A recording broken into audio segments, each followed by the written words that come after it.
usisite kuitoa, kuilipia. Maana usije ukihesabiwa makosa katika hiyo nadhiri uliyoitoa. Bwana Yesu asifiwe. Kuna nani anajua nadhiri nini? Nadhiri nini? Yes, sir. Nadhiri ni ahadi unayoweka mbele ya mtu ama Mungu. Bwana Yesu asifiwe.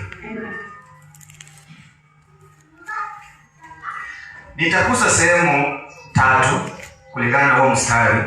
Nitakuza sehemu ya ndoa, nitakuza sehemu ya kanisa, na nitakuza sehemu ya dunia, ulimwengu. Bwana Yesu asifiwe.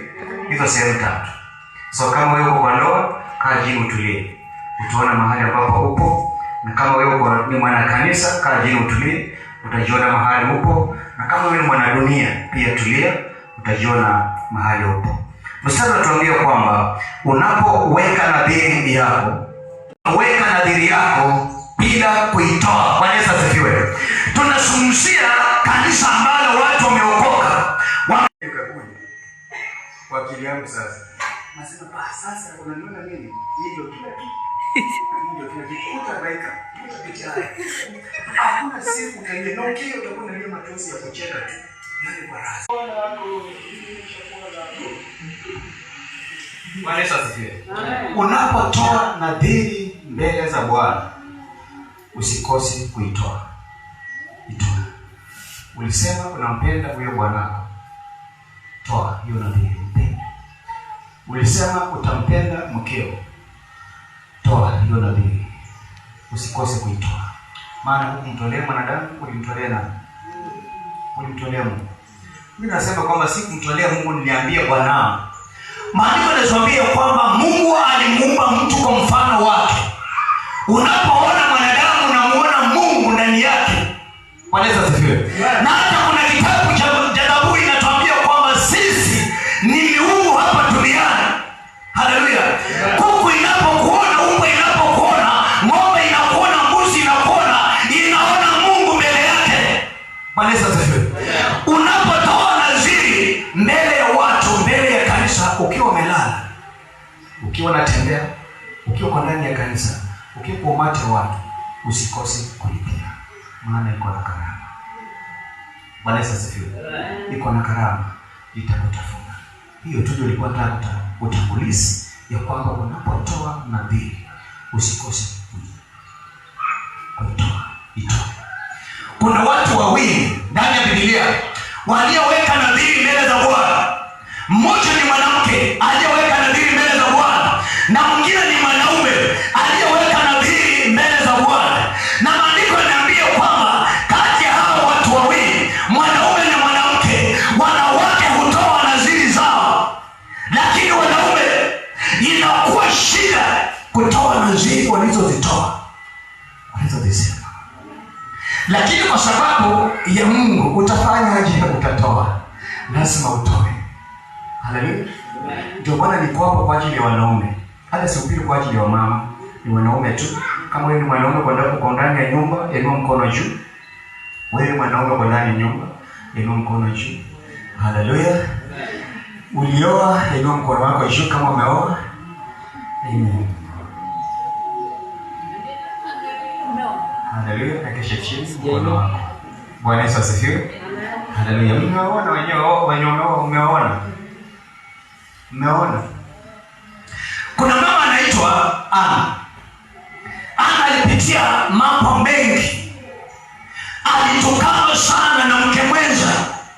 Akateswa sana na mke mwenza. Moyo wa Ana ukaumia ndani ya moyo wake. Ana akaumia ndani ya moyo wake. Akateseka, yaani akili na mwili akakosa amani. Maana maandiko yanasema kwamba Ana alikuwa mrembo. Alikuwa mrembo. Na Kana alimpenda. Akaona huyu ni msichana mrembo. Haleluya. Lakini kwa sababu ya kukosa mtoto, mke mwenza akamdhihaki, akamtukana mpaka urembo wa Ana ukapotea. Mpaka sura ya Ana ikapotea. Uzuri wake wote ukaenda. Ana akajiona ni kama hafai mbele hata za bwana wake.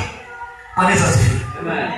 Umeona watu, mtu anaweza kutukana, yaani anaweza kuanza kusema kutoka kwa kichwa, akuseme kwa tumbo, akuseme kwa miguu mpaka kwa vitole. Yaani ukitembea hivi unakaa kama karatasi. Hata vile watu yani unatamani ukifike tu mahali watu wasikuone. Sisi kama mwaisikia hali kama hiyo. Maneno zifio. Kwa sababu umeambiwa mambo mabaya ambayo yanaingia kwa masikio na watu pia wamesikia. Halafu inakufanya unakosa kuwa na nguvu. Hata ukiwa na sura inapotea. Ukiwa na amani inapotea. Ukiwa na uwezo unapotea. Hana akasema ya kwamba Bwana, ninakuhitaji. Mungu, ninakuhitaji.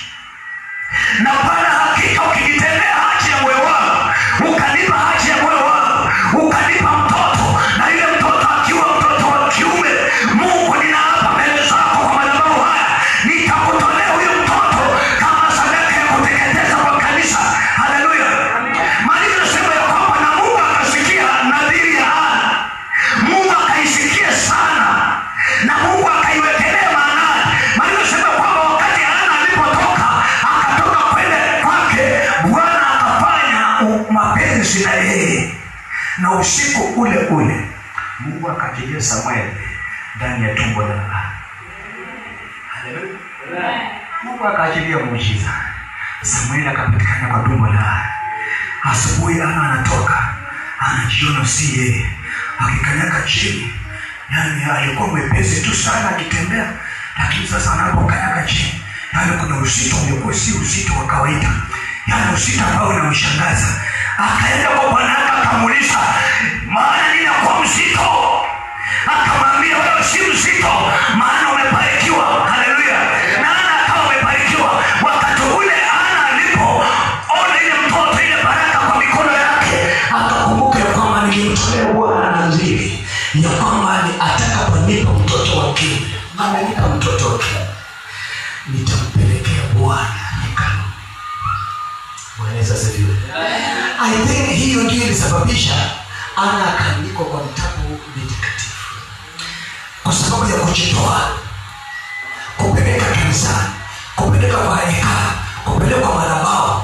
Hiyo ndio ilifanya jina la Hana likapatikana, likawa na ujumbe mzito kuliko Penina. Bwana asifiwe. Haleluya. Hiyo ndio ilisababisha jina la Hana likawa na nguvu zaidi. Tunapohubiri ni chache sana wachungaji kuzungumzia kuhusu Penina. Na Penina alikuwa na baraka nyingi, alikuwa na watoto wengi, lakini alina mtoto mmoja. Huyo ndiye anahubiriwa sana kuliko wenye alikuwa na watoto wengi. Bwana asifiwe. Kwa sababu alikitoa hicho alichokipokea, akapeleka mahali ambapo alikuwa maiti ya kwamba nitapeleka. Bwana asifiwe. Umewekea Mungu nadhiri. Hao ndio mama. Pikiwa watu makofi mazuri.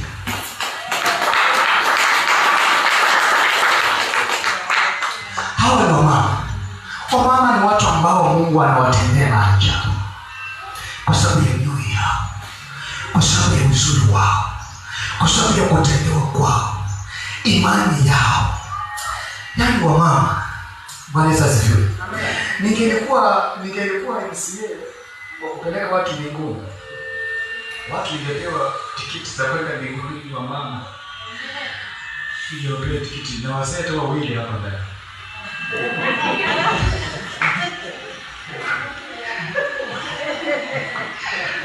Sema mmoja, nasema ngapi?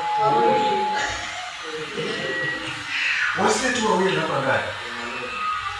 Ningeongeza kuhubiri wa mama waende wote wapi? Maana mama ndivyo nadhiri walivyozitoa.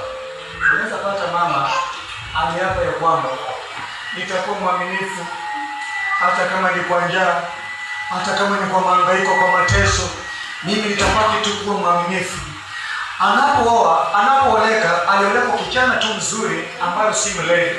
Ameoleka kijana mzuri ambaye ako na maadili mazuri, ambaye ako na tabia nzuri, ambaye ako na sura nzuri. Yaani hana kazi, lakini kama sasa hivi sina kipochi changu hapa. Hao vijana wako na kipochi. Vipochi wako nayo. Utampata kijana kipochi kimefunga kipo hivi. Maiti yenu imepangana, kuna Equity, kuna Kenya Women, kuna KCB, kuna whatever, na kila account kuna chochote ndani kwa hiyo account. Bwana Yesu asifiwe. Yaani amepanga ATM yamejaa hivi.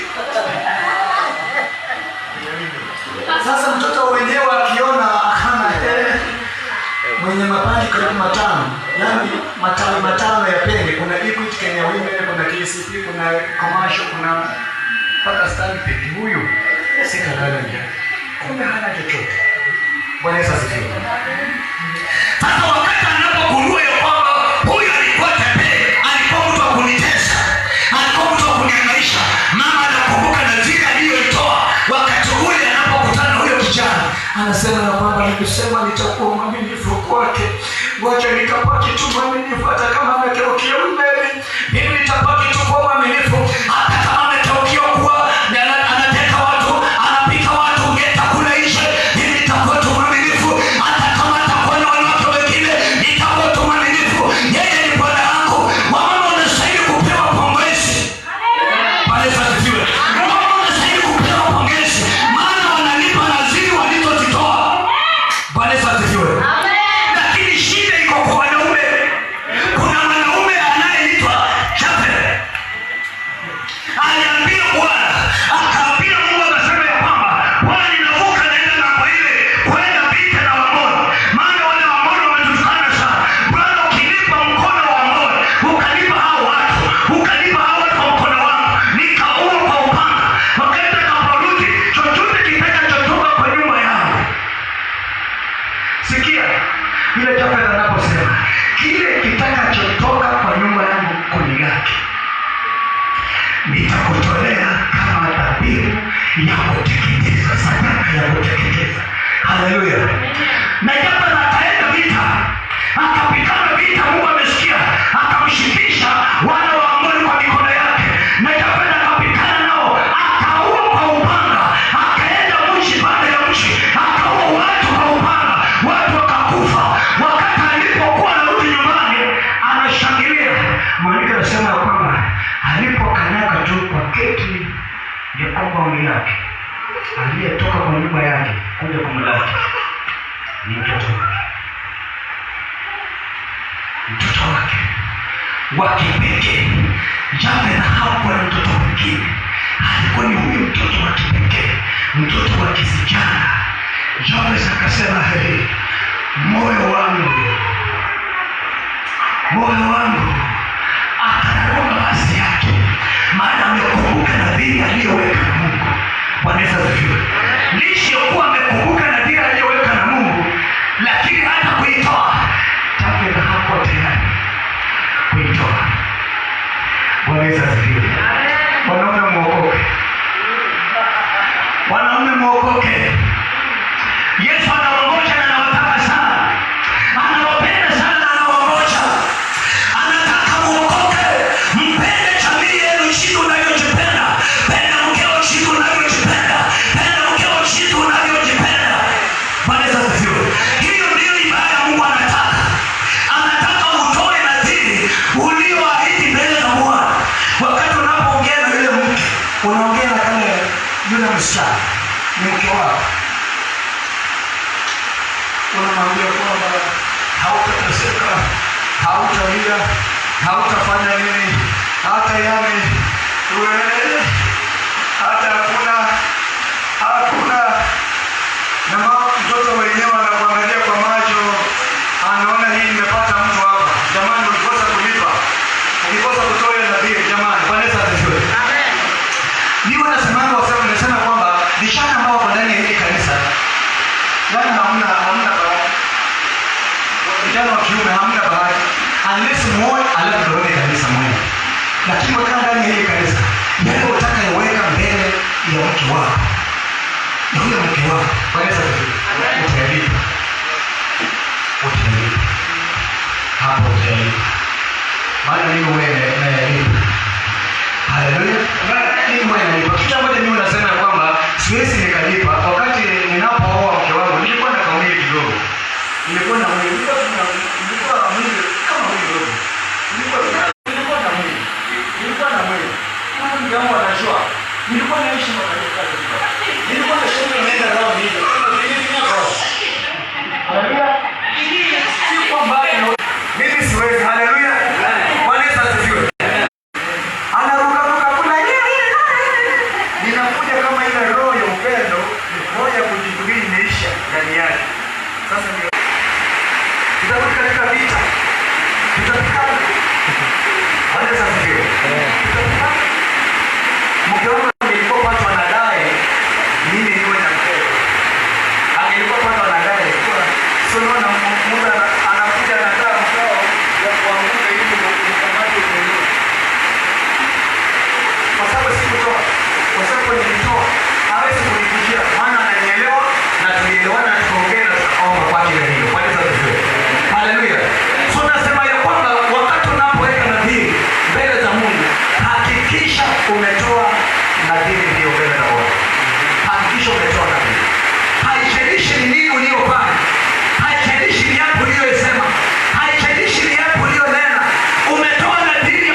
Bwana Yesu